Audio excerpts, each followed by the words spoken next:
big interview listeners. This is a thrill. We have a beautiful flat landscape and blue Coventry City sky outside because we're in Zwolle, which I think means swallow. I think it means fuck me. There's a man who can tell us because we're with somebody who played here and who's coached here. We're with Jaap Stam. Jaap, good afternoon. Thank you. Why didn't I practice? How could I say good afternoon properly in Dutch? Goedemiddag. Goedemiddag. Exactly, very good. Thank you very much. Listen, one tries. Pronunciation is very good. Is it in any way true that you've been living a lie all your football life? Because you're not Jaap Stam at all. You're Jacob. And what the hell does Jaap mean? Jacob. Jaap is like a version of Jaap is a name, a proper name in Holland, and sometimes the people who they've got their birth name Jacob, like myself, Jacob. You pronounce it in Dutch. Sometimes they call him Jaap. It's an easier, shorter version of that as well. So, and when you go all the way back, so when I was a kid, they say Jaapie. It's like the smaller version of Jaap. Like little one, Jaapie. Yeah. So it's got like a bit of the name in it, but it also means because you're like tiny, you're small. Because when I was a kid. Tell us this story. When I was a kid, I was the smallest ones in the smallest player in the team in the amateurs. Now what? How? I mean, the Dutch are a nation of fucking giants, and I'd like to know how that happens also. I think they say they're like one of the biggest people or tallest people in the world, on average. I've been walking around this hotel today, and I'm never scared. I'm quite belligerent. And I'm like, whoa, I better not look at him the wrong way. And I'm quite small over here in Holland, aren't I? And you genuinely, playing junior football, school football, you genuinely were the little guy? Yeah, I was the smallest in the team every time. What was that like? That was good. I enjoyed it because I always played in midfield. I never played as a defender. So when I was the smallest one, you always need to play against players who are a little bit bigger than yourself. So you need to learn to play against them. So that means that you need to think a little bit faster than others. You need your physicality that you have, you need to use it a little bit different as well. You need to be a little bit more clever. Because you're playing in the midfield, you need to act quicker, you need to think quicker and doing everything on the ball and also off the ball. So it helped me out a lot, from the point that the coach said, okay, now you're a midfield player, but I'm going to play you as a left back. So, and then I started to play because there were no academies, or there were hardly any academies at the time when I played in the amateurs, when I was a kid. So it was more like, okay, you're playing your amateur teams, they play at a certain level in Holland as well. Yeah.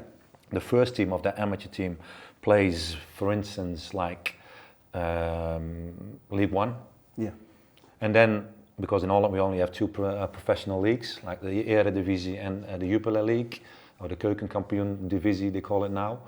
And then when you're doing well at the amateurs, they pick you out and then they select you to maybe have a trial at the professional team, and then you're going to make your steps into professional football. And that's how it went with me. And when I was 16, I went into the first team.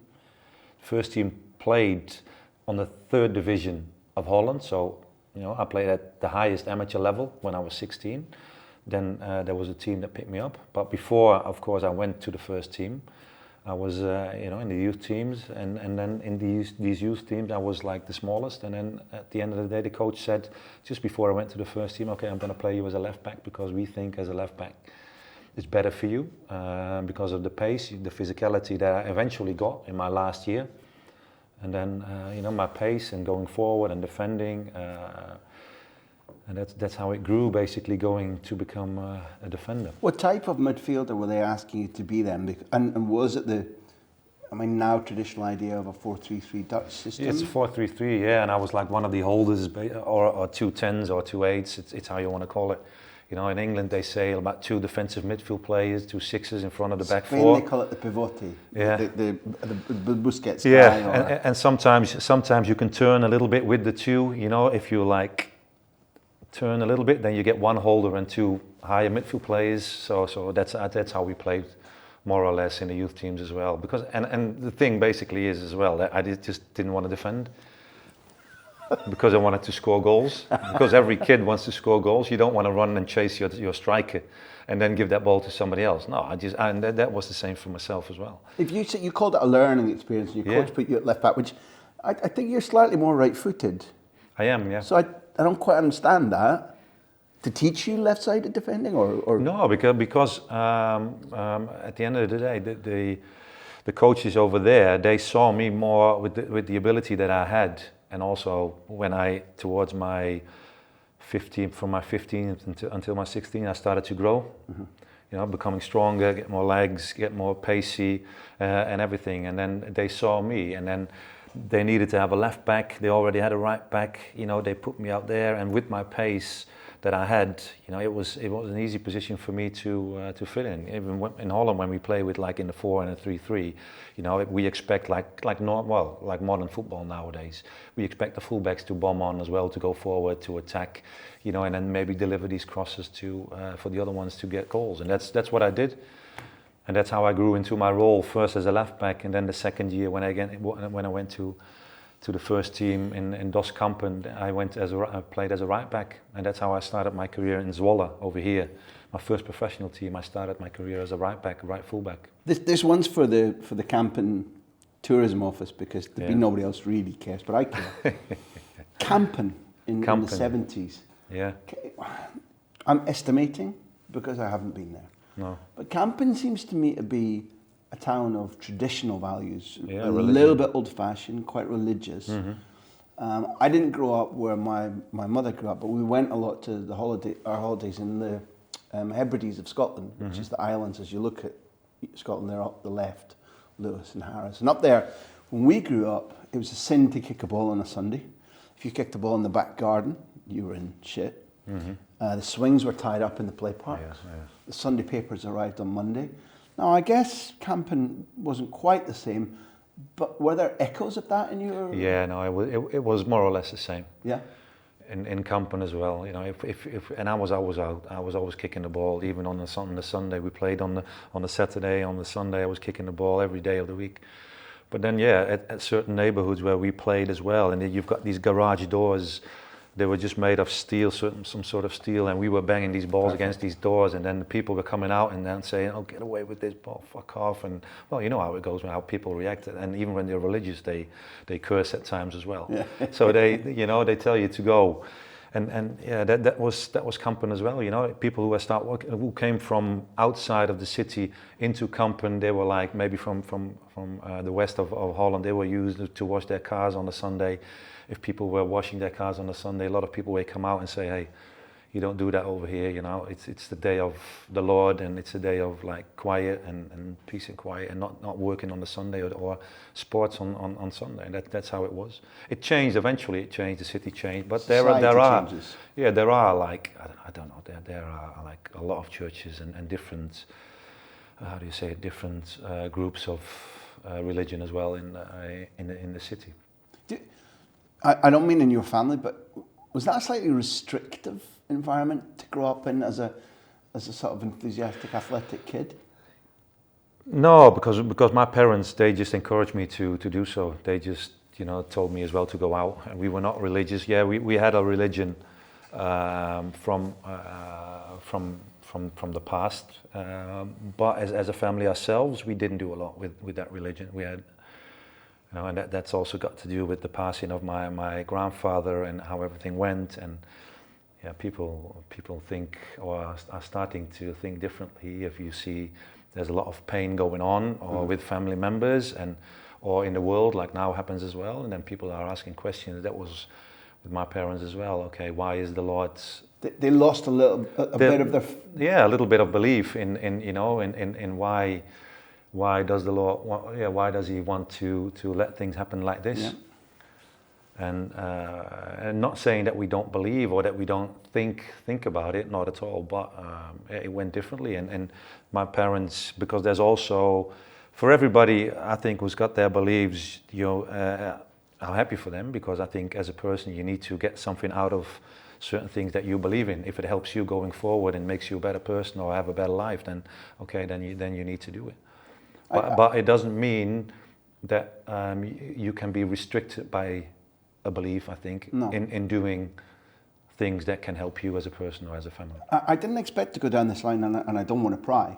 So, No. but I wonder, throughout your life, whenever you tested personally or professionally, has faith done anything for you, sustained you at any stage when life's been problematic? No, no. No. In the past, when I was a kid, sometimes, and I also went to a religious school, so you go to church and you read in the Bible and you get stories and everything. So, and I think it's good for a kid. It's good to pick things of that as well. Even if you're not religious or the family's not religious, I think it's for a kid, even for my kids as well. You know, we're not religious at home, but I think it's good to know what's going on in different cultures, and what a belief is and what it stands for and everything. I think that's very important for everybody to know. Yep, agreed. But for myself as a player or in my youth, I didn't take a lot from there. Now, this is a place where you'd be quite capable of rejecting this on your own, but I give you permission to argue. One of the guys who really helped me in an early stage in my career was, I discovered this mad Scottish guy who did his coaching badges via the KMVB in Dutch. You already know his name's Jimmy Calderwood. Jimmy, yeah. Who right this day, his birthday was last week, suffering really badly from Alzheimer's. Yes, I heard. I don't think he would know you or me if he came in this room. But in the early 90s, he was a character of real effervescent bubbliness. You know he's a big character. Whether he was a good coach or not, I'll leave you to explain. Storyteller. And I got to know him while he was nicking about and coaching in, I think Cambuur, and I think Zwolle. I started at Zwolle. Now, there's the point. Because when Manchester United sealed your deal, Jimmy I said, what do I do here? I've met Jaap once, very nice, very friendly. We'll come back to that in a minute. I phoned Jimmy, and Jimmy said quite a tough thing. He said, I warn you now, I've had him twice, because once Jimmy was your assistant coach, I think at Cambuur, and then he was your first coach. At Zwolle, he was an assistant. Zwolle, yeah. And he said, I've had him twice. He won't start well. He doesn't start well. He doesn't find his way quickly. Look out at Manchester United, it'll be the same, he said. And then he said the strong thing. He said, but like with us twice at United, he'll finish the season player of the season. No question whatsoever. It'll be here, and then it'll be here. He went, that's Jaap. Do you recognise what he's saying? Yeah, I recognise what he's saying. Yeah. The only thing is that the first time I met him as an assistant at Zwolle, I started very well the season. And I ended a bit like this. I ended a little bit downwards because from the start I was flying when I went to Zwolle, and he was the assistant over there. And they've asked me when I was at the amateurs at that time. So I joined them, like I said before, 16 in the first team. I played 2 seasons in the first team. When I was 18, I went to Zwolle. And then when I was 17, or the year before Zwolle, they've asked me as well, Jimmy and his coach, the head coach, Theo de Jong at the time as well. Then I said no, because I'm still going to school, and everybody was on to me about, you need to go to school, you need to finish your diploma. And I was like, really, okay, let's do that then. While your mind really is on football. And then the season after, I was totally focused on the football, of course, and everything in the amateurs went so easily. And then they, of course, came again, and then I said, okay, I'll come on and join you guys, and we signed for a year, and then we see after a year how things go, and then if it's not working out, I go back, and if it's working out, maybe we can make an extra step. So I started that season very well, but because of all the intensity of the training sessions, all the sessions, I was not used to it, of course. At the end of the day, during that season, during the winter time and everything, you get more tired, and then your level of playing sometimes goes. And I think it's normal, because you come from the amateurs, it's totally different when you go into the professional football. So that was good. And Jimmy arranged, because he was in contact with Trevor Francis as well. In the winter, I was on trial to Sheffield Wednesday for me to go over there. We played in the cup. We won in the cup against RKC, and then straight after the game, I went to Schiphol, first time flying. I went to Sheffield Wednesday for, I think, 4 days on trial. And then Trevor Francis said, yeah, you know, if you can come back, because they were like interested. They saw some good things, but not really convinced yet in these couple of days of sessions, but normal. Then I said, no, I'm not going to do it, because I first want to show myself in Holland, and then... You know, you've done Trevor Francis no favours. The man to miss Eric Cantona and Jaap Stam. Yeah. Eric turned up at Sheffield Wednesday for a trial, and Trevor went, nah. No, so okay. I had to interlude there, because I guess maybe you didn't know, because... No, I didn't know that, no. Two guys who did, I guess you both did okay for Manchester United later, but that's another story. Yeah. So you come back from Sheffield having done the trial, I guess, enjoyed the experience. No, I enjoyed it very much, because I've never been abroad. My family was poor, we didn't have money, we never went to abroad. First ever trip? On a holiday. It was my first ever trip going abroad, and first ever trip on a plane. So I was 18, and on your own also now this when with my girlfriend was now my wife. So she comes with you. Yeah, she came with me as well. So it was a lifetime experience for me to go over there, and then you see Hillsborough, the stadium, the fans, the people, the players, and everything. Everything was big for me. It was total different situation. And because Hillsborough, it's a stadium where the stands are big and booming. There's hills in behind. There's tiny little gaps. You can see the countryside around it. Yeah. It's old-fashioned and impressive. It's old-fashioned, but it was beautiful. And I've like I said, I've only seen places over here in Holland. I've only seen a couple of stadiums in the second league in Holland where we played at the time when I joined them. So I was shocked in what I've seen, and and when I met the people and how helpful they were and respectful they were. So it was great for me to see, and that always triggered me as well to see different cultures and how people live in the UK, but also in Italy and also in the States, and that's why I like going to different countries and work and also learn different languages. So and that really opened my eyes as well at that time. But then, then after that, I finished the season at Zwolle, and then they. Jimmy and the coach, they left. Theo de Jong. Theo, they left. They went to Cambuur. Yeah. On the season. No, because the first season, I forgot to say it, they brought me to Zwolle, but at the start of the season, they left. They left to Cambuur. Okay. Yeah. Okay. Yeah, they start, because you start with a game against Feyenoord. Theo left, and I don't know if Jimmy stayed. Jimmy stayed. Yeah. Theo left, and then a different head coach came in. Yeah. And I remember the head coach saying as well, "Oh yeah, but he comes from the amateurs, and what do I do with him?" And I know that. So I started over there. I did very well, and then at the end of that season, Theo, he picked up the phone. He phoned me up and he said, "Yeah, we want to buy you." They phoned the club. What kind of guy is he? Is he an important figure in your life? Because he was because he brought me from Doskampen, the amateur team, to Zwolle. Then he took me from Zwolle to Cambuur, and then from Cambuur, because after that Cambuur he went to Willem II. Yeah. It was like also a team in the highest league in the Eredivisie, but a little bit higher than Cambuur. And then he brought me as well brought me to Willem II. Which is Willem II here. Willem II, yeah. But Theo at that stage, I don't know whether it was impressive to a young kid who was 2 or not even 2 and then won the World Cup. But he plays when they play finalists and lose to West Germany. Mm-hmm. He plays in that game. Now we've had a guest from that game from the Germans, who turned out to have been born in Holland. Neil, help me.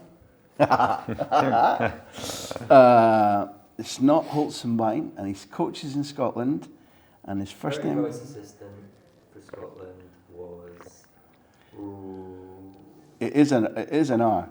We'll come back to that. But De Jong being a World Cup finalist for you or for your parents, and you're being coached by him at an early stage in your career, did that mean something or not? No, it did because as a player from the amateurs and at the amateurs, you've got coaches, and sometimes you've got a decent coach, but you don't have a lot of coaches with a certain quality that can improve you as an individual, as a player. You need to do a lot yourself to get to a certain level. Of course, you need to have some ability yourself, but you need to learn, educate yourself a lot. I think nowadays, you still need to do it as a player, even at the highest league. You need to learn from a lot of things. But at that time, when I went to Zwolle, and I got Jimmy, and Jimmy helped me a lot at Zwolle as well as a coach in telling me what to think. But Theo, when I went to Theo, because of Theo, he played at the highest level in football. He can give you a lot of individual things, pointers that can make you better as a player if you're open for it, and if you stick to it, and you pick up his advice, and you're trying to do something with it. And that's what I tried to do, and that helped me a lot as a player at the highest league, you know, to make things easier for myself. You were a learner and a thinker? Yeah, no, because I think you need to learn yourself. You need to, when you get into a situation and it's not going well, you always need to think about, okay, you know, it didn't go well. It's not like a coach needs to tell you what you need to do better if you make a mistake. No, you know. It's about, as a player, you know, okay, didn't went well. I need to do it differently, and how can I do it differently? Sometimes by somebody telling you, a coach, but also I think as a player you need to know yourself as well. Or you're going to ask somebody, okay, you know, help me out. This situation happened. What can I do better next time? My positioning, is it, you know, my using my body? Is it, you know, what do I need to do to improve to get better out of it in the next situation? If you get into the same situation. One of the things, if there had been social media, then I don't think you'd have been doing was posting up saying, sorry, you need to do better, we'll get back to work. that bullshit isn't the same as learning and changing. No, you always say, yeah, we need to do better. That's always when I played, and you know, you always, sometimes when you have an interview, you always say, yeah, we need to do better. But the thing is, what do we need to do better? That's the question. And why sometimes? Because the why is, I think, in football a very important thing. That's why, as a coach, I find it very important telling your players, you know, they need to do certain things, but why do they need to do certain things? You know, and why is because, yeah, if you do it like this, you make it easy for yourself, but then the use of your teammates around you is better as well, and you get to different areas, and it makes it easier for you guys in playing. But you're a young coach. I don't mean in how long your coaching career has been, but you're still a relatively young man for a coach or manager. Not every manager. 50, so I'm saying I'm getting quite old. Look at me. I feel that I'm talking to a young man. Not all coaches or managers believe like you do, because often they're like, do this. I've trained you. I've told you to this. The drills show you what to do. I'm not fucking explaining to you. Certainly at the elite clubs, I've noticed. So I've been lucky enough to spend 20 years in Spain, and I remember players like Piqué or Xavi saying, "Fuck, I know why we do things. I know what we do. I know how to do them." But Guardiola, when he in his first incarnation as coach, he's the first guy to make us understand why. So you're picking that theme, but a lot of managers don't have the time or the inclination to do the why. And some players don't need it or don't want it. A lot of managers have the time, but a lot of managers don't see it themselves.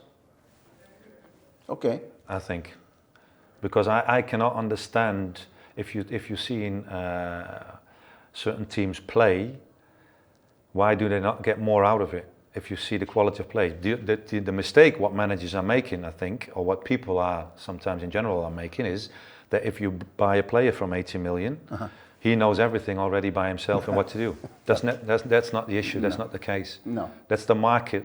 The market is making this player of a value of this amount of money. But still, this player, even when he's 25, 26, 28, he still needs to learn a lot. You don't need to teach him how to control a ball. The basics. The basics of it. If you still need to learn them, then you need to get rid of them.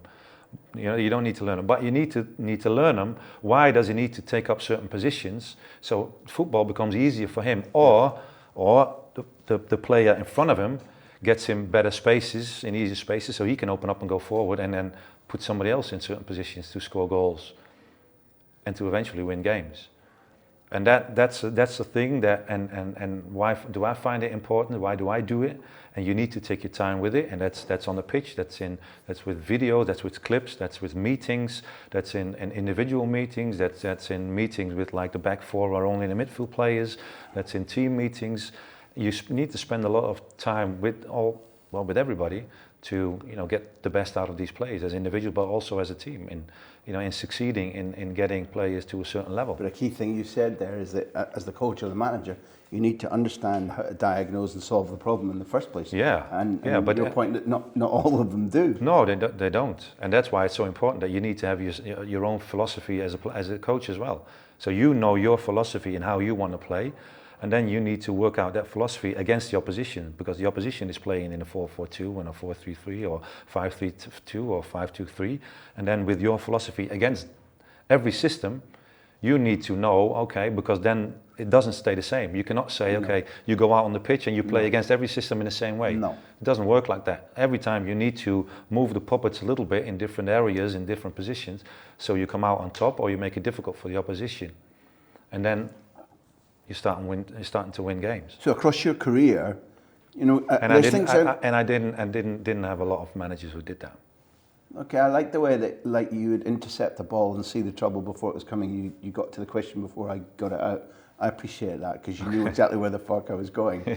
Who were the interventionist managers in training who would, not necessarily with you, but with teammates? Because Alex Ferguson wasn't that. That's what his coaches were for. He might see things, but he wasn't on the training ground saying to you, look, you're positionally wrong here.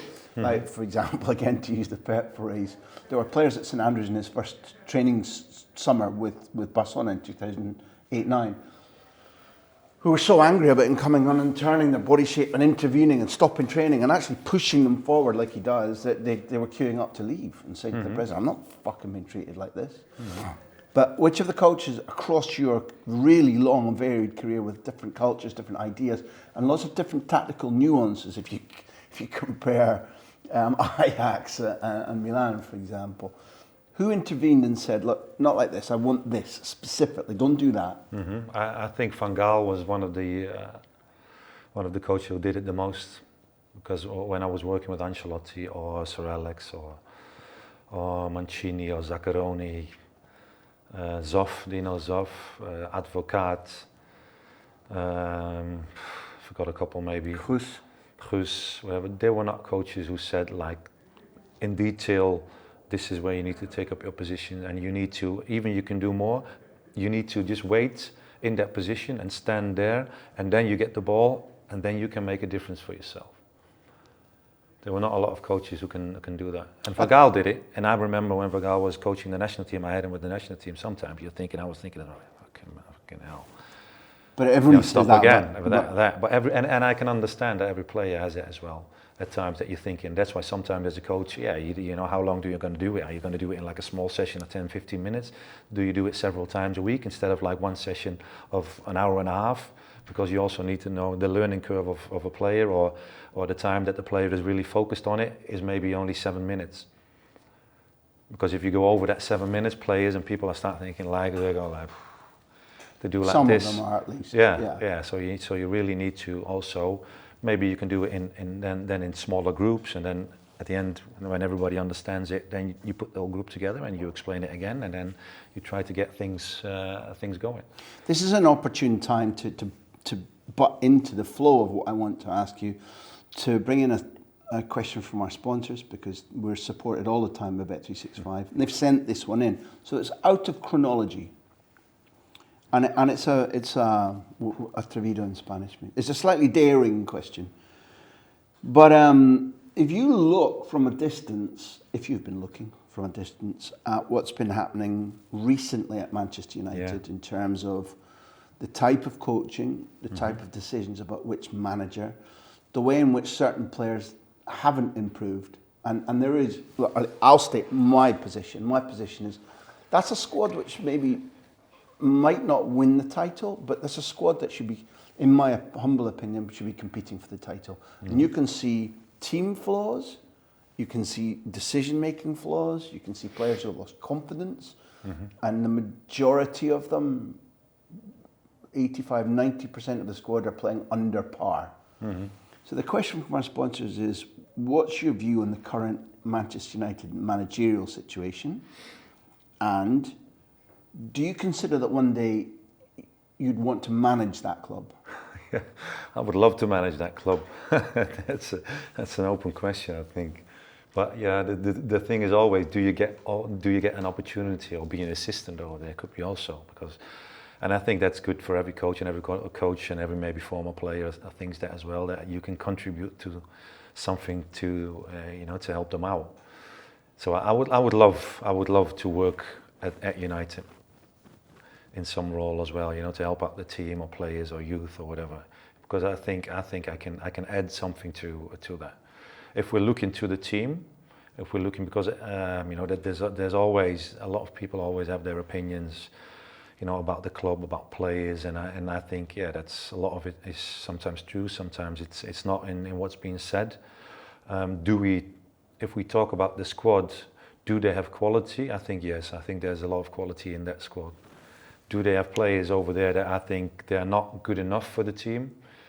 Yeah, I also do think so. Do I name names? No, because they're going to pick these names out. But that's not what we're here for. No, but you know where I'm. How it goes. But I think if you're looking at this squad in the quality, what's in the team, in the squad, I think you need to get a lot more out of it. In how you want to play, in being dominant on the ball. The thing I just don't understand with these plays that they're having is that why even against the so-called smaller teams within the league, even these teams sometimes are dominating, and United is sitting back and waiting and just like playing on the counter-attack. Sometimes you need to risk things as well, but if you want to play dominant, you need to know how to play dominant. So you need to put your players also in position, and you need to ask certain things from them, to play in a dominant way. It's always easy to say, yeah, but we haven't got the players for it, or they're not used to it, whatever. I think they can do. The only thing is that I find it very important that you also need to have the manager that's good enough to do that as well, who sees that as well. And I think is that the choice for the manager? Is that the right one? For like making the choice for an interim manager like Ranjik at the moment. I think I found it a strange one, to be honest, because I think as United, if you want to have a manager, if you're thinking, okay, I want to have Pochettino or Den Haag or I don't know, what's his name from Leicester, Brendan Rodgers, whatever, that you can just you put the money on the table maybe, and you just buy the manager that you want. I can also understand that certain teams think, yeah, but we don't want to lose the manager yet. But if they can do it with players, then they also should do it with a manager in the way of playing.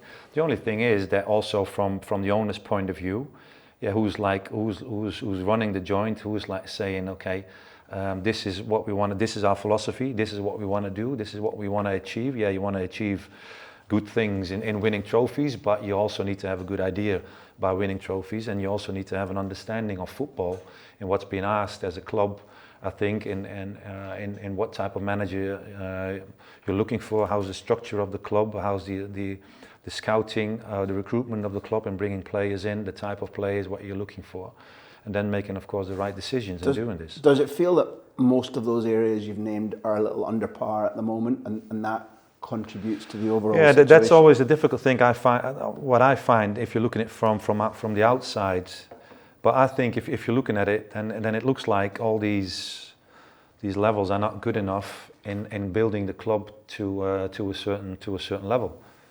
in your way of football. But if you're talking about we want to play attacking, dominant football, we want to go forward, then at first you need to have a coach who's playing like this.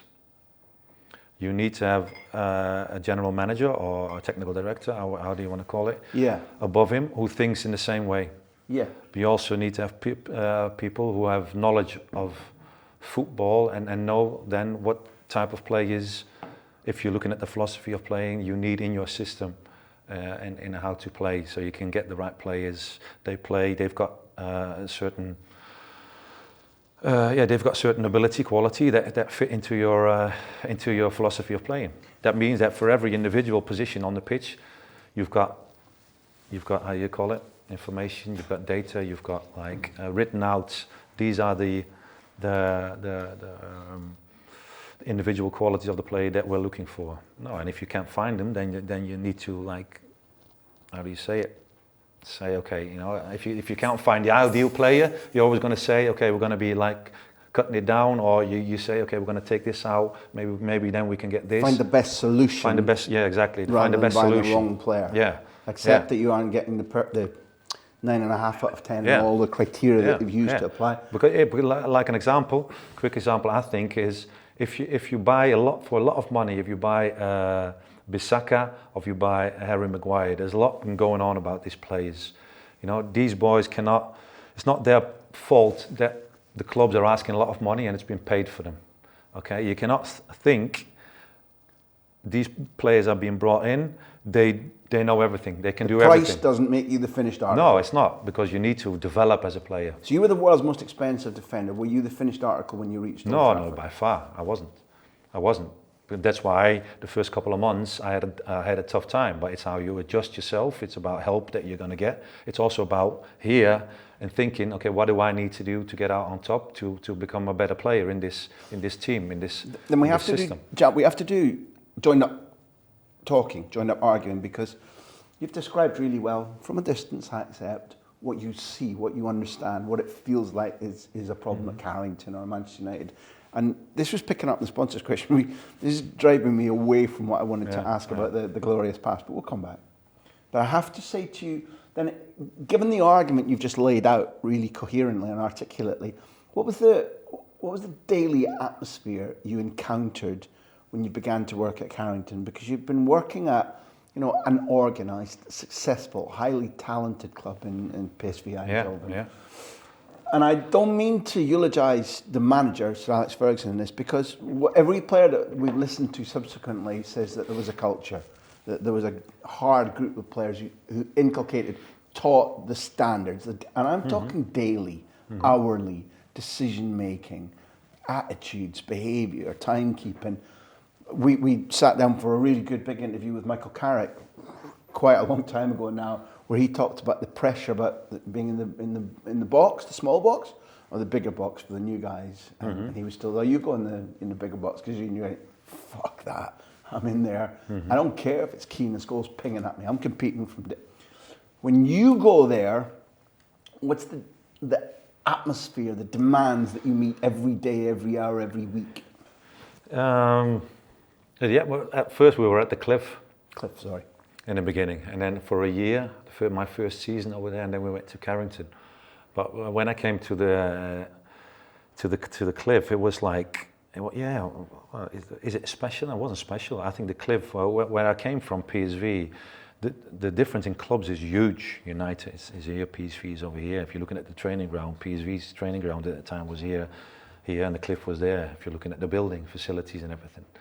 But it's not all about facilities, of course, in that make you a big and a better player. It's about your I think the players that you're working with, your training sessions, the coaches, the sessions in what you're doing, and in what we needed to do, how you stood ground for yourself as well in the training sessions and also in the games. But when I went to the Cliff, it was like you arrive, you have some breakfast, you go into the dressing room, you get changed, you go out on the pitch, you start the session, not long sessions with Fergie or with Kiddo in the beginning, and later Steve coming in, an hour 15 maybe, but the sessions that we did, the drills that we did were always intense.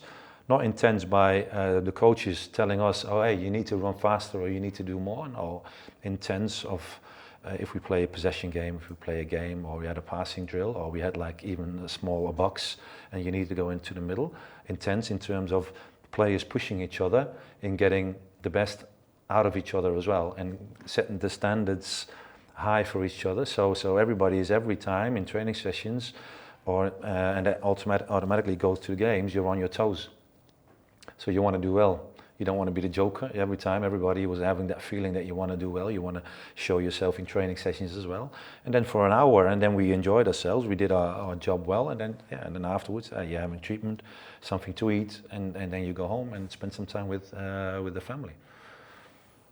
When you say it like that, it just sounds right, but it sounds to the outside people who either are naive or haven't spent a lot of time in football. Well, every training ground should be like that.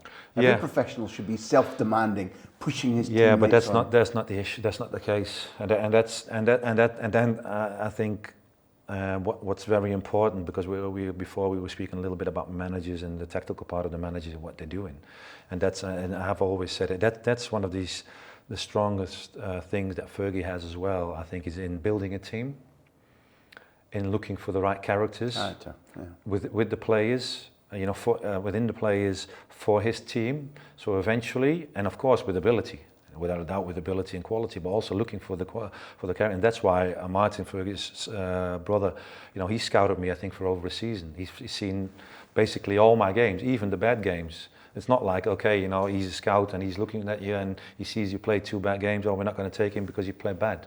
No, they also looked for the personality of myself and also the other players. How do you cope with a bad game? How do you cope with a bad game? Because that's maybe even more important than a good one. It sure is. How's his mentality? Is he going to walk around like this with his head like down and then thinking, okay, that's me and that's I had it this game up to the next one? Or is that player doing everything in his power, to get out in a certain way, so he still has a good game, or he's still improving, or he's still trying to win that game? 10 days later, you come back from a scouting trip going, look, he got monstered 10 days ago.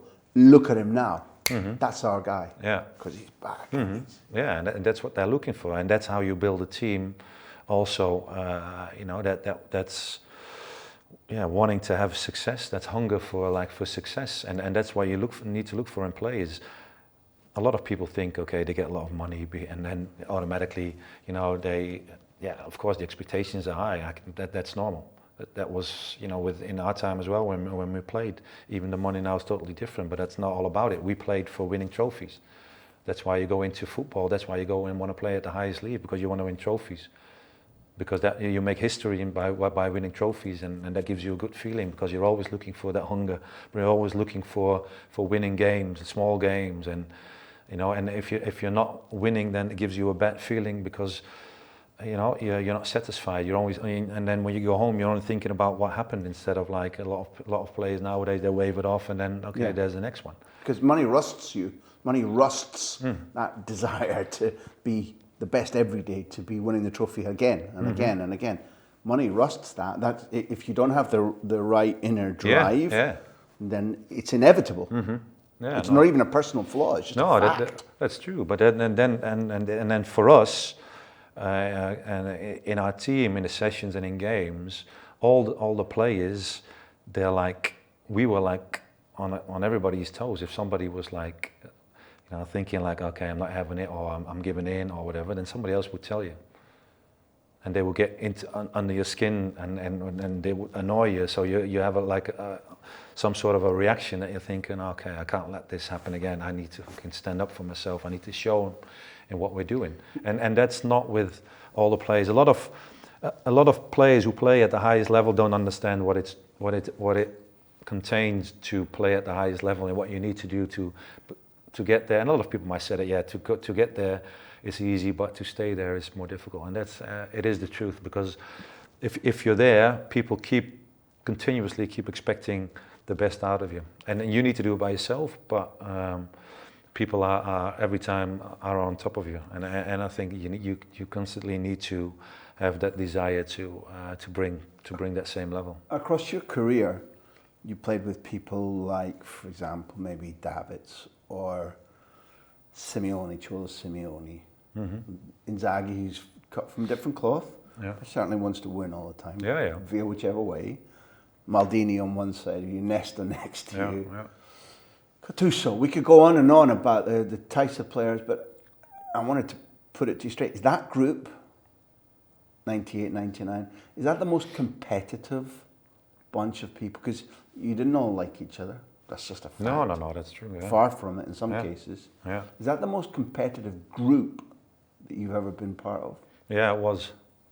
It was. You mentioned a couple of names from Milan as well. That was a brilliant team as well, brilliant players, very, very high standards over there as well. But the approach that we had to each other at United was, even over there, was much higher than how it was in Italy. In Italy, sometimes I went into certain players, and then they come back to me afterwards and say, "Jaap, can you please not do that, because I can't handle it, or I don't like it when you approach me in a certain way." I say, "Yeah, but this is not about me pissing you off or whatever. It's about what I expect from you and what you need to do." Standards, yeah, but I can't handle it, or I find it very difficult. I said, yeah, well, you need to learn. You need to learn and basically handle it. And it's not like, okay, I don't like you. No, it's about us getting things done in this game. And that was how it was at United. Game in, every game. And yeah, sometimes you play bad, but still, you keep pushing each other to get to a certain level. And in Italy, that was different. It was totally different. But a player like that who exists in the Rossoneri with that demanding fan base, the ultra critical sports media, and I don't just mean the bullshit. They're harsh. They're ultra demanding. Then those types of players, again, without naming names, because you don't want to, you won't. But they must have been coasting on quality alone. They must have been so good to, if they can't take a hard truth about that training session, that pass, the way in which you returned for that goal, and you're just saying, this isn't good enough, I'm your teammate, in your face. If they can't take that, they must have been getting by on pure quality alone. Yeah. But there was a lot of quality in that team. So sometimes when you play with a lot of quality players, and the majority of games, you're like, you're the winning team, or you're always having the upper hand, and things go, well, not easy, but easier, but sometimes there are also games that you need to be on top of players. And I'm not saying that it's not every player at Milan, but certain players, and that's why these players sometimes are not playing as well. We got people called socios, Jaap, who are like, socio in Spanish football term is like a season ticket holder or a fan. They've been with us forever. We've got 2 really good questions from them, which I'm subjugating my need to ask you questions. I'm promoting them because I'm a good team member. I'd have been good at the cliff. Oh, yeah. Tom Lee's one of them. Tom says, exactly, I still haven't recovered from the news in September 2001 that Jaap was surplus to requirements and being offloaded to Lazio from Manchester United.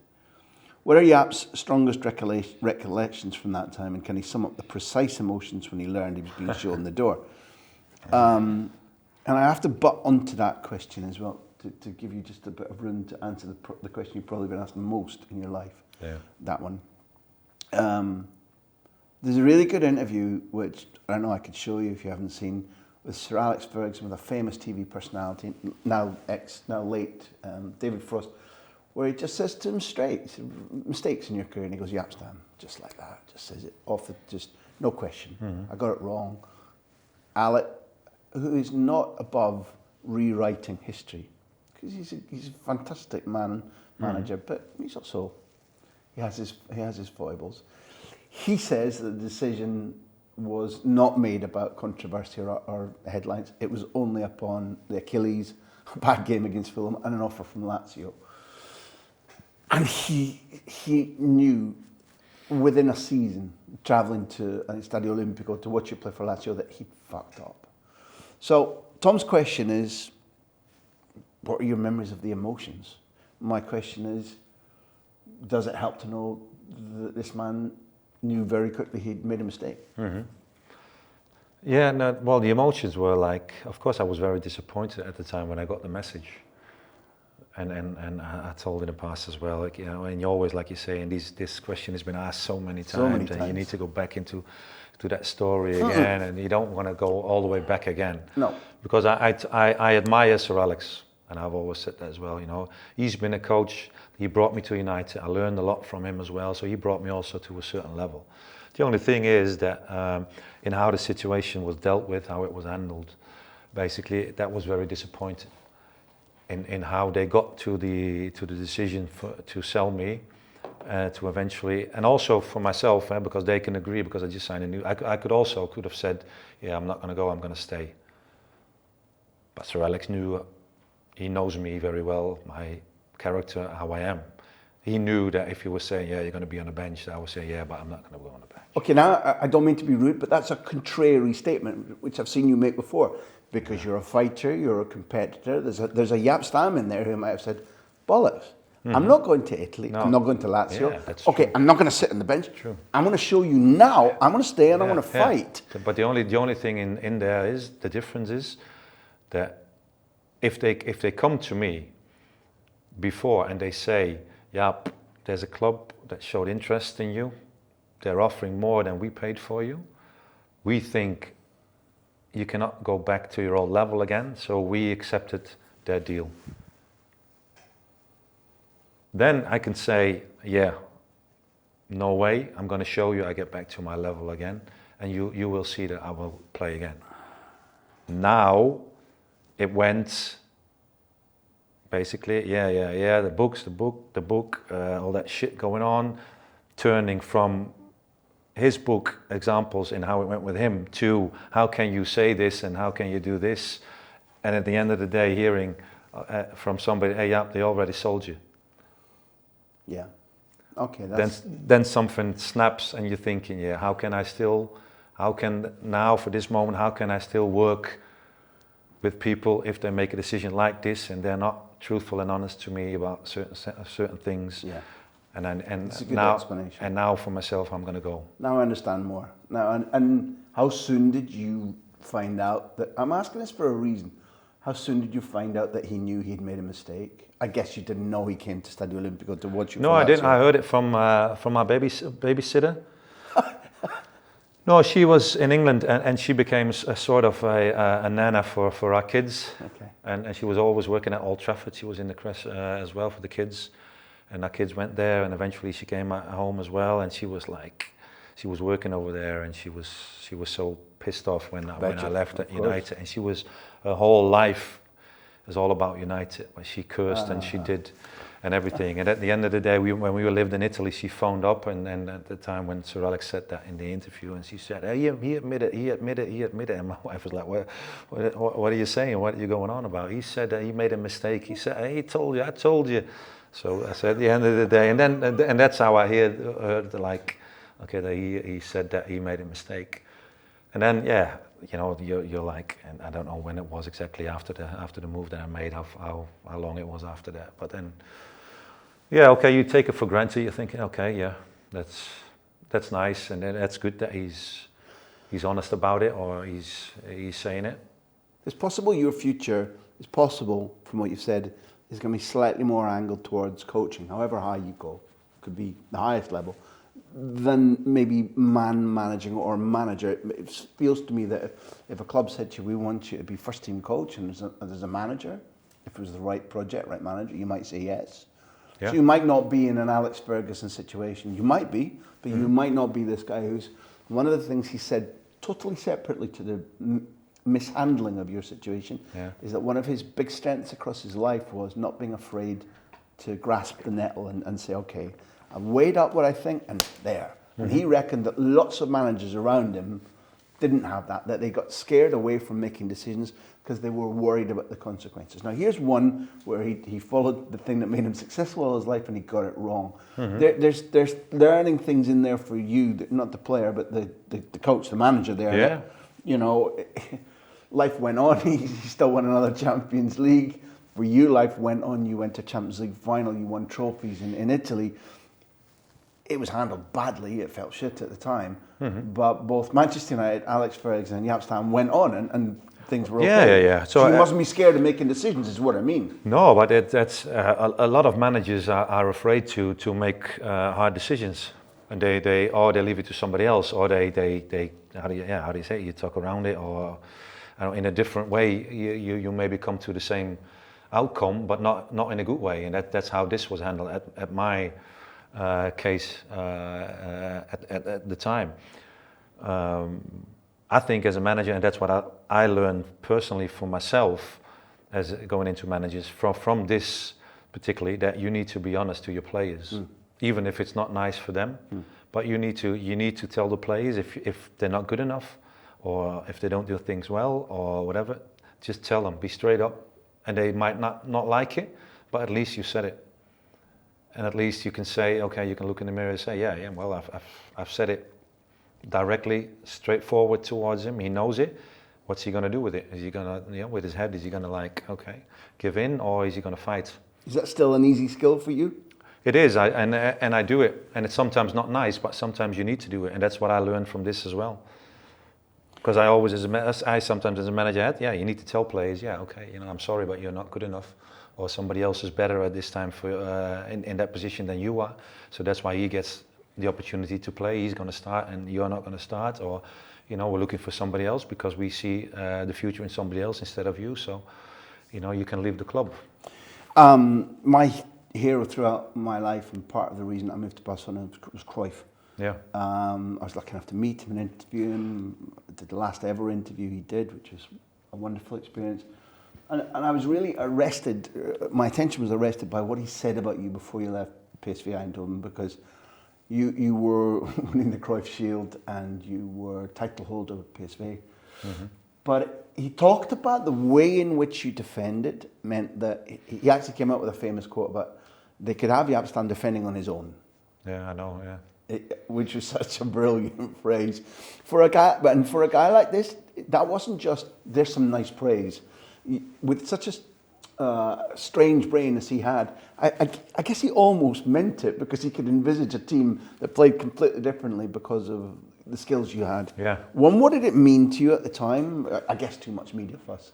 But when a guy like that talks about you, and what was he describing? It's just a funny thing. I was just like when was it, last week? My wife and I, we went into the basement. Well, not to do funny stuff, but we went into the basement. We went into the basement to clean up, basically, because all the moving houses we did. We all collect stuff, don't we? We collect stuff. And one thing that I came through, I took a picture of it. Oh man! Was the picture that is so beautiful that he gave to me, and that was taken after when he gave me that trophy. You know, I guess is the Cruyff Shield. It was the trophy, becoming a best player in Holland. And he gave me that trophy that time, and he did that speech where you said, like, okay, you know, you can have Jaap Stam in defense all by himself. You will do it, basically. And that's and Johan, I knew him afterwards a little bit better as well when I went to United, and Jordi was there as well, his son. So I sometimes went up to his house, and then Johan was there as well with his wife and family, and we talk about football. He's a person that always thought about what he said. So everything he said, you know, was well thought of. He understood it. So and he understands football, and also and that's why he said this as well, because he also makes his comments out of the philosophy, I think, in how he wants to play. Yeah. Because at Barcelona as well, he wants to play good football, a little bit in the Dutch way, what people are talking about now, but in the 4-3-3, attacking-wise, going forward.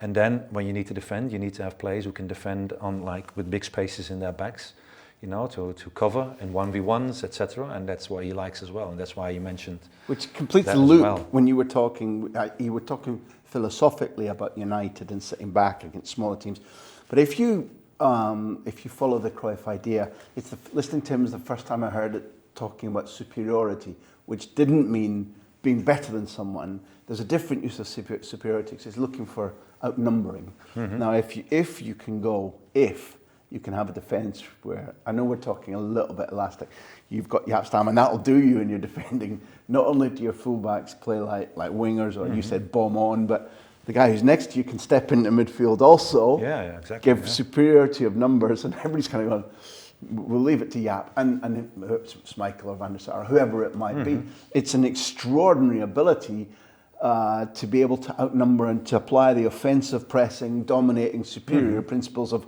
whether it be Holland or Ajax or Barcelona or City or Manchester United. Yeah. No, true. It's a totally different way of playing as well, and that's why when we talk about a manager, bringing a manager in, or having a technical director, and talking about playing, about how your system of playing is, your philosophy, dominance means, that's why sometimes, you know, Pep gets hammered as well because they concede certain goals. But if you're dominant, it means that you're taking a little bit of risk as well by playing high up the pitch, and you're leaving a lot of space in behind, and sometimes you get caught. The world needs more Jaap Stams. Because in mentality, in reading, in strength and pace, anticipation, all the things combined. I'm not blowing smoke. You are the perfect defender for that. If that's the way your coach and your team is playing, then for me, sign 3 Jaap Stams. I totally agree. The only thing is, but you don't find a lot of these defenders who've got that ability, and that's why I'm saying, if you're looking for players. And then we go back to what I said before about what's his name, Maguire, and Maguire. If you're looking for ability for players, do you then, if you want to have a player and your philosophy is playing high up the pitch, what are you looking for in that player? Tactically strong or physically strong, or does he need to play in the back 4 always in line in defending, or does he need to have pace, a lot of pace and a certain ability, you know, also in technical, in vision, in reading the game. He doesn't need to be strong. Yeah, if he has pace, does he have judgment about when, exactly, when to use it? Yeah, when to use it and how to use it, and using his body and everything. Or, you know, do you just buy plays and thinking, okay, we've bought him, we've got him, he's doing quite well in there, and then, okay, you need to play. You know, if you buy the right back, Wan-Bissaka, you know he's got pace, he tackles a lot, his position is not always right, that's why he needs to tackle. You know, if you're looking at the game at times, yeah, and he recovers at times, but going forward, his crossing is not the best. Then you know that you need to have a lot of emphasis in training sessions on the crossing. So you want to not only bring in the player and then thinking, okay, here you go and play. Yeah. No, individually, you do a lot of work. You need to train a lot of individual things with him so he improves his going forward, his judgment in when to go forward, how to go forward, his crossing. It's the difference between efficient and effective. Yeah, because making a fast player 1-2. can be really efficient getting up and down, but you're not effective unless there's some end judgment about how to use the ball. Yeah, but that's the same with Maguire as well, because I think at Leicester he's been doing very well. United he also played decent games, you know. But what does he need to improve? And maybe they've done it. Maybe they talk about it with him. Maybe they show him. Maybe they train. But you know, how is the build up? How does he need to build up? And does he need to drive in forward with that ball? Is the midfield player helping him out by taking up different positions so it makes it easy for him? If he joins in, whatever, is somebody else taking up his position, so you always have a back four to cover. You know, and what do you expect from him in making things easier for a player as well? So at the end of the day, all the money that you're investing, whatever, yeah, you're also making that investment, you know, paying off. But so much of the analysis externally, including from ex-pros, is individualised. They don't think like you've just done in terms of joined up thinking. What has the coach said? What is the playing format? Who's helping around him? Is the mistakes that one guy, whether it's Maguire, Wan-Bissaka or any of them making, are they just the last man on the scene because there's been 3 mistakes in the 60 seconds before that? Not enough of the analysis is about that. But you mentioned a guy there that I have high regard for, Johan aside, which is Jordi Cruyff, who I met. I was watching training at Barcelona the other day, having interviewed Araujo, who fits into some of the templates. I don't know much you've seen Ronald Araujo at Barcelona, but he fits into some of the templates you've been talking about. And Jordi came up. He's technical secretary at Barcelona now. Yeah. The idea that because Ajax need somebody to replace Overmars, the idea is that maybe Jordi has been tempted there. Yeah. But he's how to say it? There's no point in comparing him either off the field or on the field with his father. No. He's different. He's individual. From my mind, he's bright. Yeah. He sees football really well. I think he can be, and I think at the moment he's proven to be an exceptional director of football. Maybe even more so than a coach. But you know Jordi well and like him, and I guess he was relatively important to you. Are you hearing the Jordi Cruyff you know in the phrases I'm using about him? Yeah, I agree, because I started to know Jordi with the national team. When I came from PSV, I joined the national team. Jordi was in the national team as well, and then you can already see that he's got a certain sense of humour. You know, how do you say it? At times a little bit sarcasm, dry and quick and dry and quick and everything. So, and then after, of course, when we joined up at United, I spent a lot of time with him. It made it easier for me as well to blend in a little bit quicker as well with him, having him there.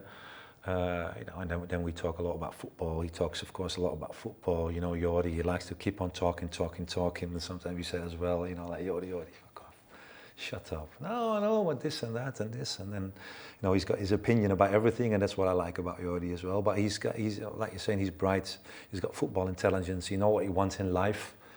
You know, he likes to also do different things, work in different cultures, and. So we spend a lot of time, and now occasionally we still are in contact, and we, you know, WhatsApp and messages. He's a good guy.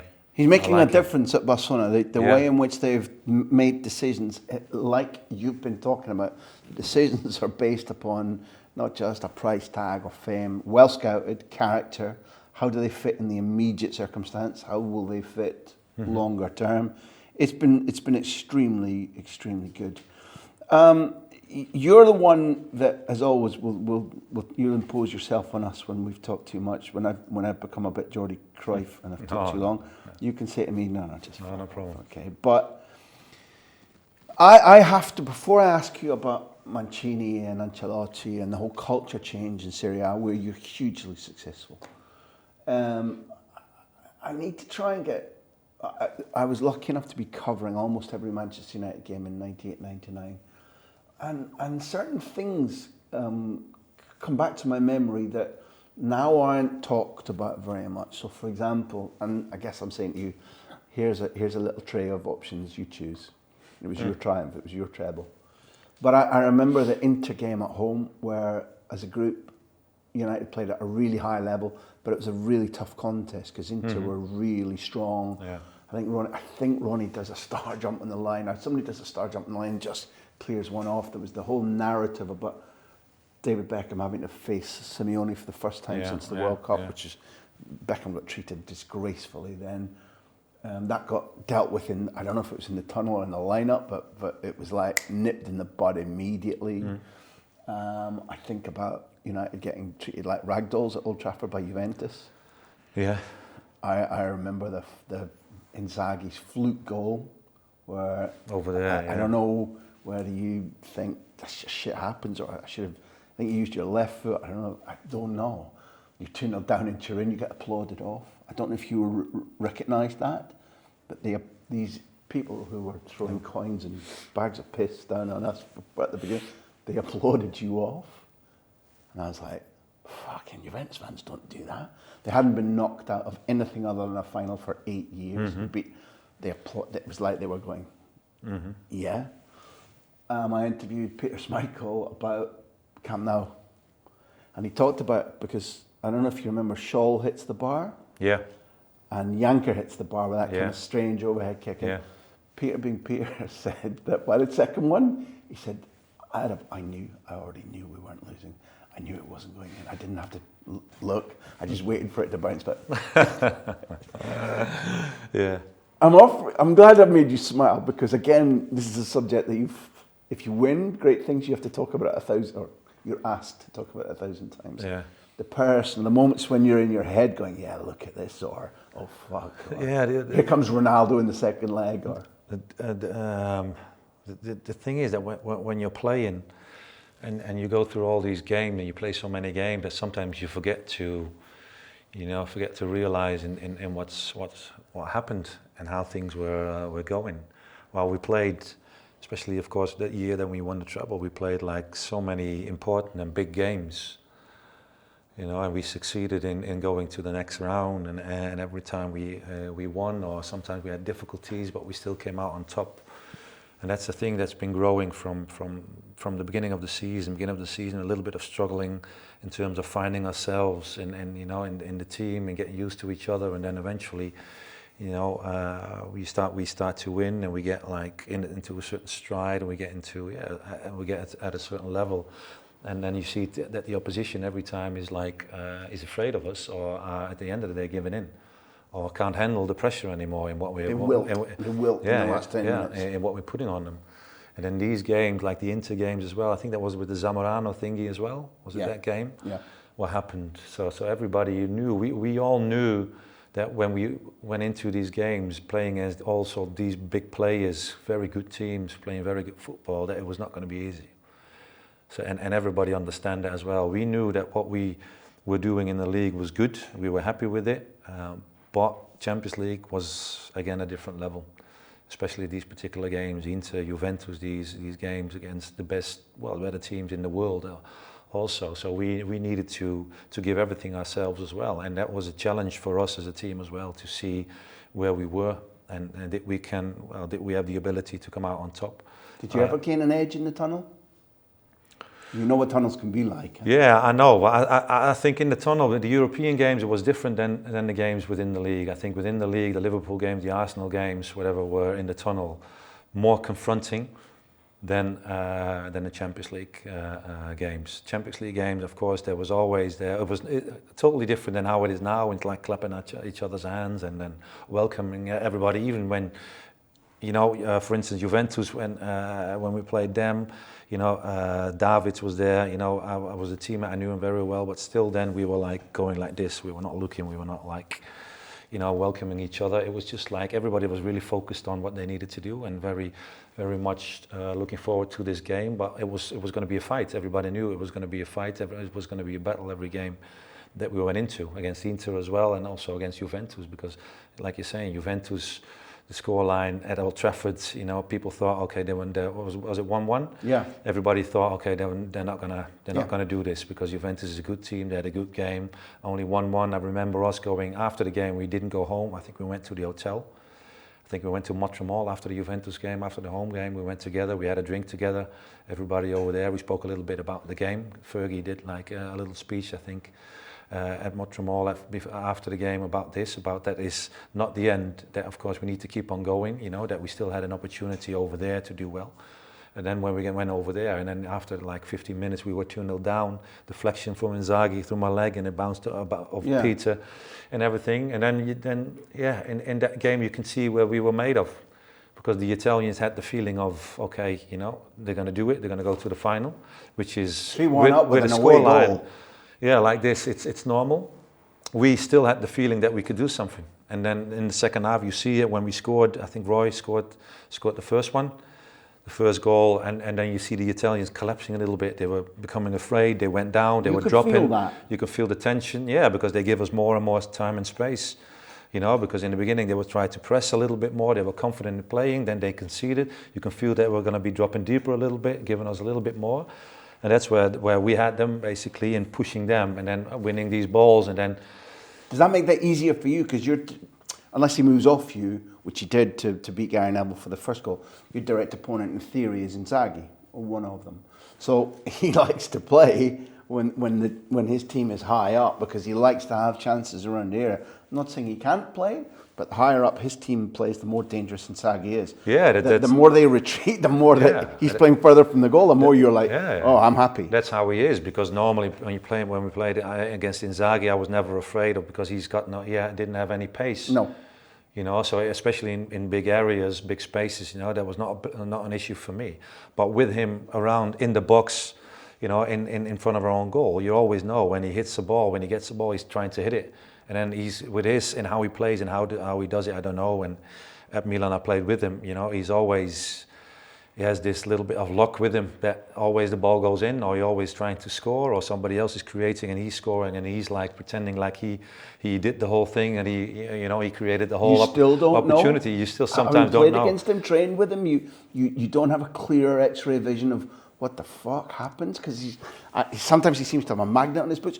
But that's true. But the touches with the most shitty touches, the ball goes in. Yeah, well, exactly, and that's what I mean. Sometimes when he's there, you still don't know how it happens. How that ball went in, or how does he do it? He was always playing on the offside. When you play against him, he always goes down. He always gets free kicks. He's always playing with the referee as well. And when you play with him, sometimes it's nice, because you always know he's going to score.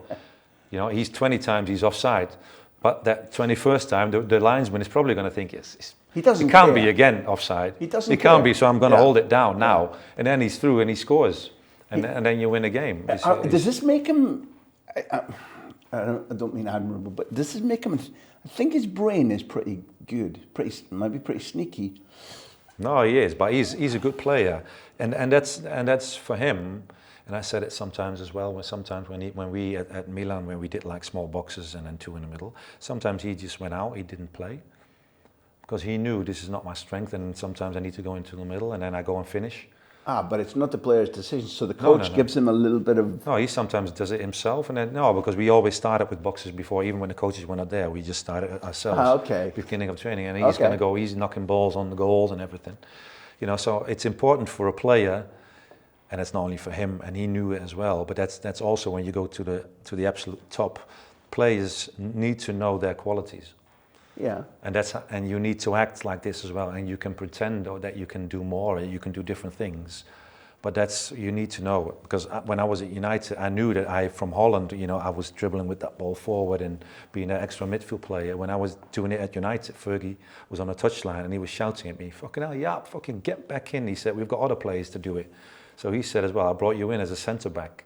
You need to play as a centre back and be aware of the spaces around you. You need to defend and not taking risk by dribbling and driving forward with that ball into the midfield and losing, and then in transition we get caught. So it's as a player you also need to know what you're capable of. My memory, okay, we're talking about 20-something years ago. My memory is you didn't give the ball away much. When you moved forward, no. And maybe you did it more a little bit in Serie A, I think, certainly for Ajax. Yeah. It's not like you made basic passes, but I think you were calculating about like, I made my space, I see the pass, that ball is going to go from me to him. Not super clever Mancini passes, but this is what Jaap Stam does. No, but you need to do it. And it was effective. You need to do it, but I thought you do it because that's how I've been growing up in Holland and in the system in Holland. Because in Holland, when you're a centre back, you need to be able to do everything. Yeah. If you can't do it, you're not good enough. That's how the Dutch people think about defender. If you're kicking a ball in the stands, then the Dutch supporters or people are saying, or the analysts are saying, what the hell is he doing? Why is he kicking that ball in the stands? Can he not play football? Whatever, you know. And in other countries they applaud you for it and do it. In Holland, not. So when I played, you know, you get that ball, you're driving forward also to be that extra man. So if you have a 3v3 in the middle of the park, by driving in with that ball, you create a 4v3. So that means somebody else needs to step out to you. And then if that somebody else is stepping out to you, it means that your midfield player is the free man. So then you put that ball in his feet so he can do that extra bit going forward.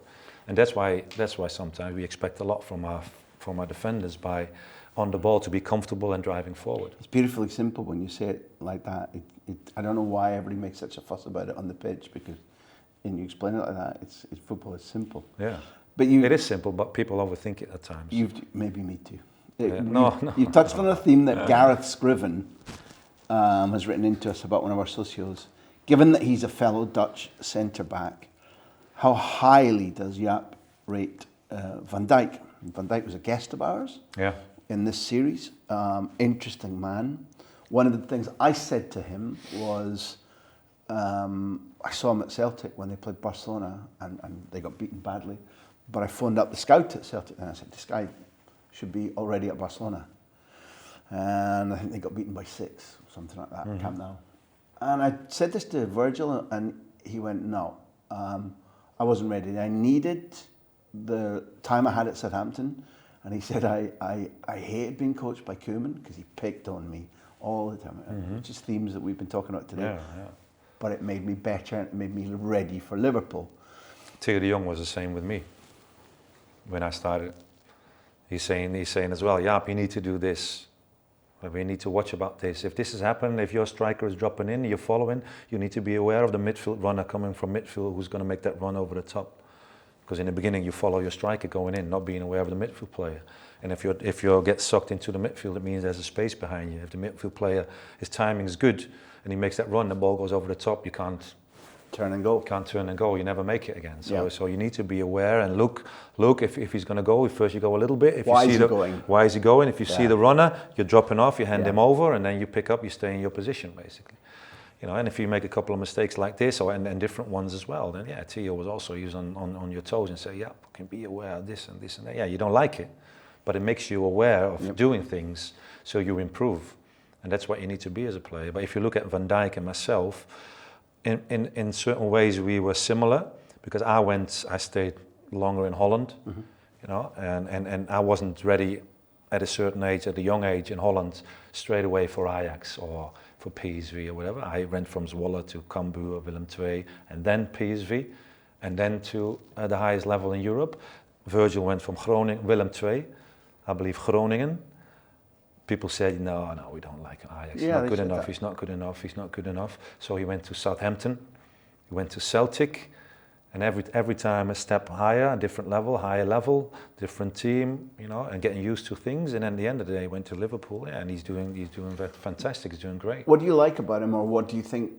You know, do you see deficiencies? Or he's got great personality, of course. You know, he's tall. He's even taller than I am. But he's good in his communication. He's learned that, of course, in the past years and at different teams as well. And that's I think the benefit of playing in different teams in a certain league. You know, that you learn to coach, to help out your players and everything what you need to do. Tactically, you're reading the game. He becomes better, taking up his position defensively. You know, he's doing that well. You know, he's got good ability on the ball. He's got a decent pace as well for a big man. He can defend as well, which is very important. Yeah, and they now say as well, he's one of the best defenders in the world as well. Yeah, which is correct. The only thing is, and that question has been asked to myself as well. And you also need to be respectful to others, I think, because it's not only you who make you the best player in the world. It's also the players around you that help you out to become the best defender in the world. But you notice when people talk about Van Dijk, I'm just curious, when people talk about Van Dijk, it's now often turned into a criticism that when he's praised for the things that he does well, then everybody goes, yeah, but you know, the rest of the team, they're dynamic, they press, they're organised, the system's really good as well, coach. He's not. Yeah, you can only play well in the system that. So if he's playing well, maybe he's got more in his pocket left to give, but he doesn't have to, because all around him, he's got ultra competitive, very quick, system-based player. Yeah. I don't like the criticism that's turning around, and I often see now going, yeah, well, he's not all that. It's only about the team. Well, I don't think that's true. No. It's his own ability as well, because still, if you're playing in a good team, still you need to manage yourself.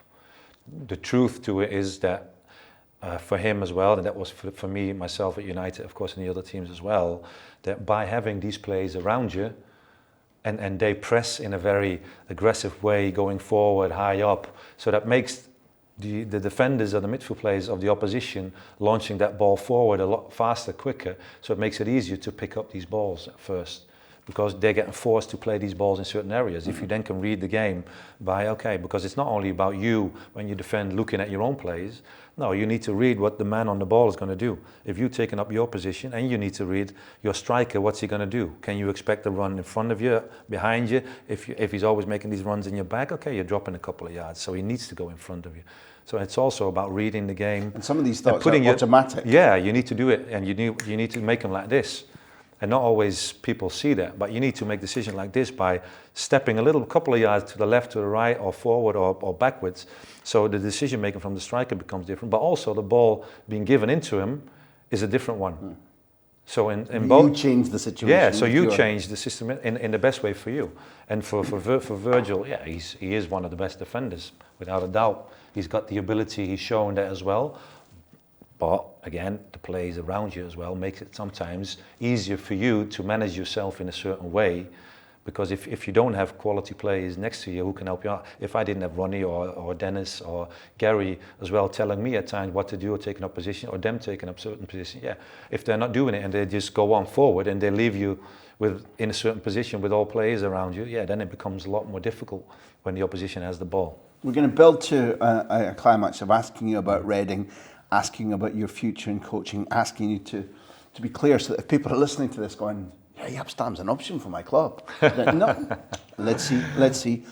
But again, you can choose, but we're in this series, we've had so many people who've talked to us in detail about Mancini, about his attention to detail, his ferocity, his intensity, his striving for perfection, the fact that he can be a complete pain in the arse, or he can be uplifting, one of the best people you've ever met, unusual. He's had a lot of success.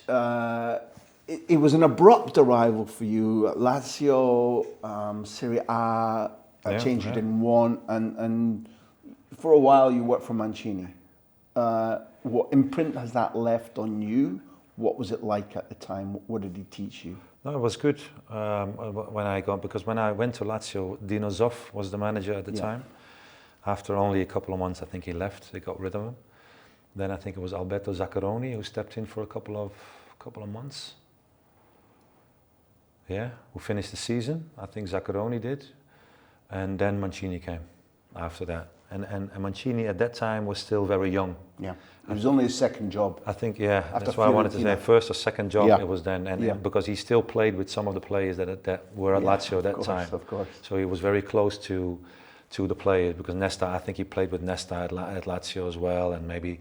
When they won the title? Yeah, and I think maybe even Simeone, I don't know.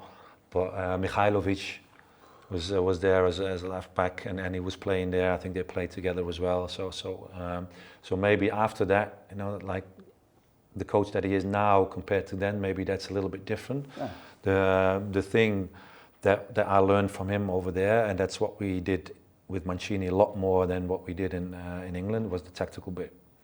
So we worked a lot more on shape. Him being on the pitch with the ball, moving the ball, telling us where to go, what to do, how to defend in a block of a 4-4-2, going forward in possession, how to take up position. Also using the opposition a little bit more into that as well, and telling us the opposition is playing like this. Where can we take advantage, or from whom at the opposition's team do we need to take advantage, or where's the weak link in their team? And that's what he did, and that's what he showed to us in training sessions as well. Sometimes with an opposition 11, like the subs or youngsters, sometimes only with like mannequins or poles or whatever. But that's the thing that he used, and that's the thing also what I liked about him. I think as a manager, because he was that close to players, he also knew what players wanted, expected at that time as well. So also in communication with us, he was very good, very open. And I think as a former player, and I know not all the former players are good coaches. No. I understand that as well. But he knew, and he knows, and he knew at that time, and what players need, and what's good for a player, and what to tell players as well, and to treat them. I'm not saying as an equal, but being very close to the players with us at that time. It's phrases that I've heard a lot of players use about Pep when he took over, that he was so close to me, knew, we don't do this because you don't need this pissed me off, I'm not going to do this now that I'm... So Mancini's coaching changed you, so... Yeah, well, changing, thinking differently about playing and about what coaches can do in their philosophy of working towards players, because it was different in how he worked compared to the coaches that I had before. Already your Achilles was fully healed and you were back at exactly the same level of pace and durability in your opinion? I was at Lazio, I was even a better player than I was at United. Yeah, I know, but that stands out, that you went from a situation where Alex Ferguson thought, okay, we can trade because the money, to being in two very good sides, but particularly at Milan side, you stood out in. But I'm asking whether what you learned about slightly more tactical and reading under Mancini helped you become that better player. Yeah. No, because he went more into depth about players, about us as a team in taking up positions. As an individual, about what to do, what we can expect. He was even as a player, when you join Lazio, your experience, because you've already played at the highest level, you won the Champions League with United, but still, with him, he gave me still a different view on football, and in his sessions that he did it totally different than how it was done in Holland and how it was in the UK. So, and that helped me out to develop as a player in Italy as well, and also as a person to treat players differently, or to approach players differently, because he was that close as a coach as well, because he was just the season before or 2 seasons before he still played himself. So to talk to you, to sit next to you, to give you advice, to help you out. All this is in Italian. Yeah, it's after quite a short space of time for you in Italy, in my opinion. Yeah, everything was in Italian, and he tried to speak English at that time. But back in the day, then when he was like into coaching, it was only say hi, hello, how are you? So nothing tactically. So I needed to learn Italian myself, and I think when you go to a different country, when you go abroad, you need to adjust yourself to the country. Yeah, but the speed at which you do that, especially if you're getting intensive instructions, is a tough one. Yeah. Sometimes you use a player next to you in the beginning, then of course you pick somebody who speaks a little bit of English up. You grab him and you say, okay, listen up, and you sit down with the coach, and then the coach tells him, and then the player tells me, and then who was that guy? Questions. Guarino Gottardi. Okay, Gottardi can speak some English. Yeah. English and German as well. You were playing alongside Couto most of the time. Couto, yeah. Okay. Portuguese. We had a great team at Lazio. It was a great team as well. Yeah, we had Nesta, we had Simeone, Cholo. We had Mihailovic, we had Diego Lopez, Cholo, we had Fiore, Favalli was left back, was an international. Fiore, Stankovic, Oddo, Pancaro. Yeah, Pancaro. Juan Sorin, who was a crazy guy. Filippo's brother, Simone. Yeah.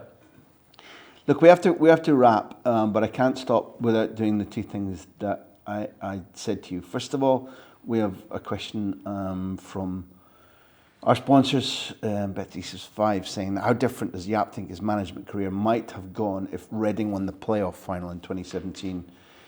We have a socio, Ben Nicholson, who also says it was one of the most painful days of his life.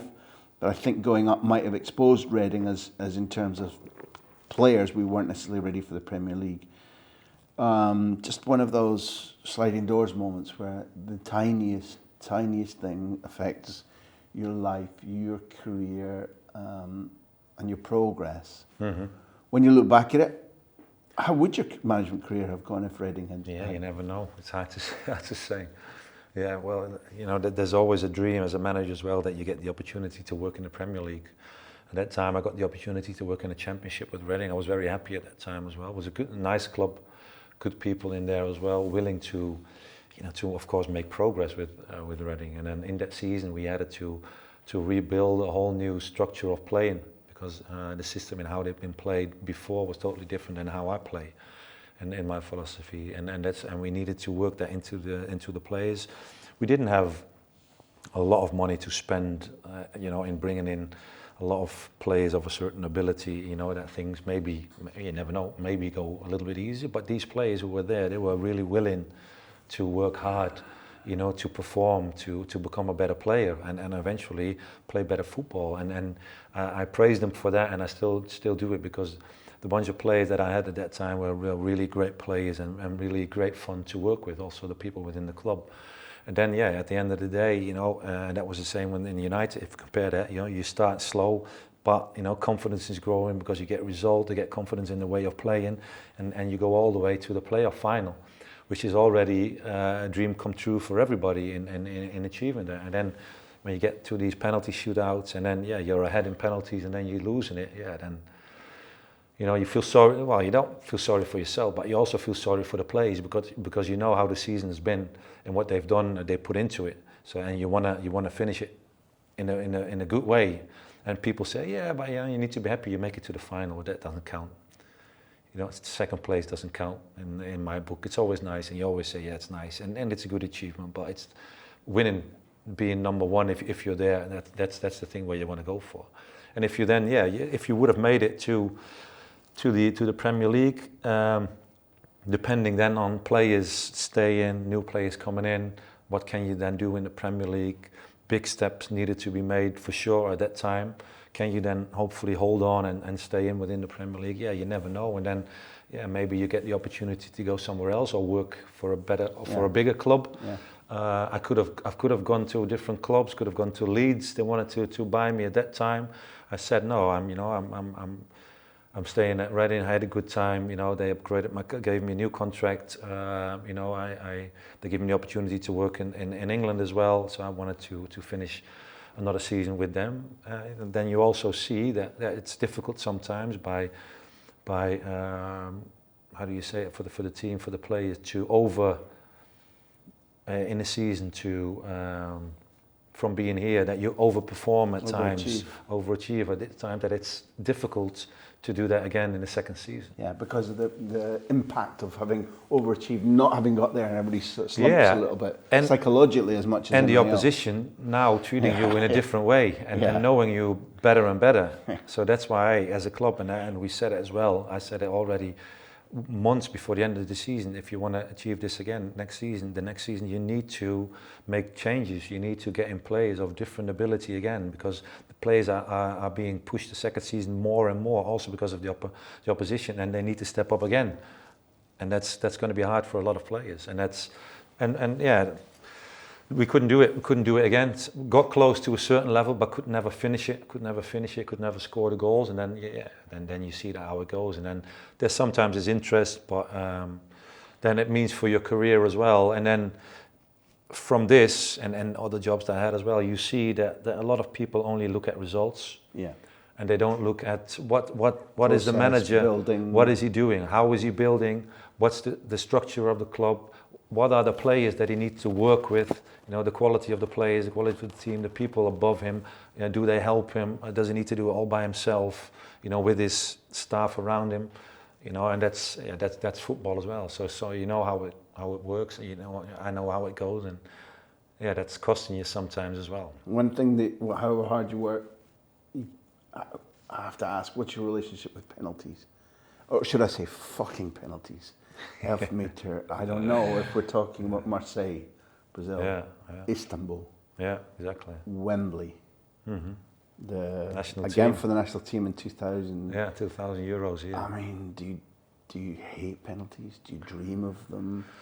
It's a lottery, isn't it? It's like, it's the tension of the penalties that are costing more or less the players or myself, maybe at times, that you're missing, because yeah, you need to practice. Yeah, you can practice. If you need to play a final and the stakes are so high that by scoring or by losing you're not going to make it, or you're not going to go to a certain level anymore, it's going to build up. You can never, on training sessions, you cannot create the same environment. You can't. And players are sometimes, yeah, they are vulnerable for stress, for like tension. When they go up, they walk with the ball, they walk to the spot to take it. They're thinking, okay, I'm going to take it to the left. The goalkeeper knows I'm going to take it probably to the left because I've seen it. I'm not going to take it to the right, or I'm going to take it to the right now. So you get in doubt. When you get into doubt, worst case scenario. You beat yourself. Yeah. So and that's a big mistake. You need to take, or do the same thing, or take it and just like kick it or blast it. But in a way, it's been costing us or me in certain times, yeah, a lot of nice things, good things, and that's also football. It also goes like this, and hopefully, yeah, you're always thinking, hopefully next time it will pan out right, it will go right. Well, let's sign off by saying where ideally, what type of club are you coaching at over the next 3-4 years? What type of football are you potentially playing? I'm always playing attacking football, so I'm always going to play possession-based football because that's what I like. I think I'm good at that. I think I can improve players, not only young players, also players of a certain level.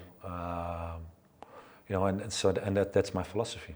And it doesn't mean that I need to work in the highest leagues. Not at all. You know, if it's a club that's got the same philosophy, the way of thinking, they've got a good idea of how they want to build the club to a certain level. You know, and then I'm in for it. Because in the beginning of this interview I told you I'm in the job. I go into the job because I like to work with personalities. I like to work with people. I like to work with players that are willing to improve. They're open for comments, and hopefully then by doing this the team is going to improve, going to play better football, and then of course you go to results because you're always looking for results, and that's the thing. Of course that's what I was. That's how I was as a player. You're always working to go to a certain level.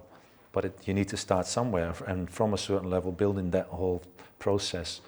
Yeah, that's a good thing about being a coach, I think. What I hear is it's not boredom with your life at the moment. It's not I need to earn a salary.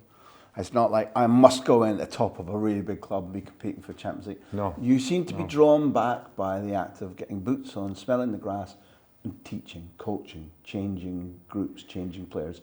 Is that a proper summary of what drives you? No, it is, because I think that's nice. I think that's good when you go into coaching, and that's been because I've been into the job of coaching now for almost 15 years, and there's a lot of players that play at my level that say, yeah, but I don't want to work there. I want to play, or I want to work at the highest level. That's not me, because it's not a given for everybody. I know I can do it, but the thing is, yeah, where do you want to start? You know, I like the job of being a coach. I like the job of improving and helping out players in getting to the next level, and to achieve something together. And that's what I like to do in coaching, and that's why I went into coaching. When I watch teams play that don't do the things that you talk about, it really pisses me off. So the sooner that Jaap Stam is back at the right club, the right training ground. I mean, you back in professional football adds personality, know-how, skill. The game is rich, full of things, but it doesn't mean that it can go on doing without people No, like you. no, but you know how the world of football is. It's all about friends. If you want one word, if you're talking about the world of football rather than the sport, the game of football, then the first word that comes to mind is stupid, and the second word is narrow-minded. No, it is. It's. I think the football. It's a small world. It's like, you know, it's about people nowadays, about people being seen, about finding it very interesting, you know, in being in and living in that world. But it's a lot of, how do you say it, air. It's a lot about like, we don't, you know, it's a simple world at times as well. But bullshit is the word that comes to my mind. Yeah, but the thing is that if you want, well, that's true. If you want to get more out of players about people, then you also need to look for people. I'm not saying me in generally, but you need to look for people that also have the best interest for people and also have the knowledge, you know, to bring out better things in people or in eventually the team. And for a club, and that's where you need to look at. But nowadays it's that, okay, I'm a coach, I'm going to take him as an assistant because he knows me, and if I do this, he's going to support me in any way. Yeah. No, it's not about being supportive, because if I'm a coach, a manager, and I'm my assistant, the assistant also needs to tell me, hey, Jaap, I'm not sure if you want to do that, because I don't agree with that. Yeah, I think it's better to do this. What do you think? And then you listen to it. At the end of the day, it's your decision. But you need to have people who also go and give you a little bit of a fight as well. No. Your buddy is the guy you go and have a drink with at the weekend or something like that. The coach needs to be talented in his or her own area and needs to, on occasion, like you say, because the pressure that coaches and managers are under now, the number of tasks that get put on it, you need a second or a third voice going, hold on, let's go back to basic criteria, or I have this information that you don't have, or that wasn't the right way to, and then you're better as a group. It's an exact replica of what working in a back four is. Yeah, no, exactly. Information sharing. It's true, because you, as a manager, you cannot like solve everything. Also, sometimes if there's with the player, sometimes maybe the assistant's got a better relationship with the player. Yeah. Then you say to your assistant, hey, you talk to him a little bit about this and that, and then you got my permission to do that. That's also how you at times need to work, but too often, and I know that as a manager, it's nice that you have people next to you that know how you work, know your philosophy and everything, that support you as well in a way. But they also need to be at times also need to put the fire a little bit, you know, on your shins, we say in Holland. Well, wherever somebody's putting the fire on your shins over the next 2-3 years, that's somewhere I want to be. I want to be watching. When people ask me, who might be a good, quite often I'll be saying, Jaap Stam. Fuck. Jaap Stam should be your man. Listen, Jaap Stam, this has been a pleasure. I know we touched on areas that you've had to deal with a lot, but that's what happens when you go through special situations. The other areas where you've shown your wit, your character, your articulacy have just been a joy. This has been the reason that we do this for a living. Thank you for your generosity. I really enjoyed it. Thank you. Me as well. It was nice.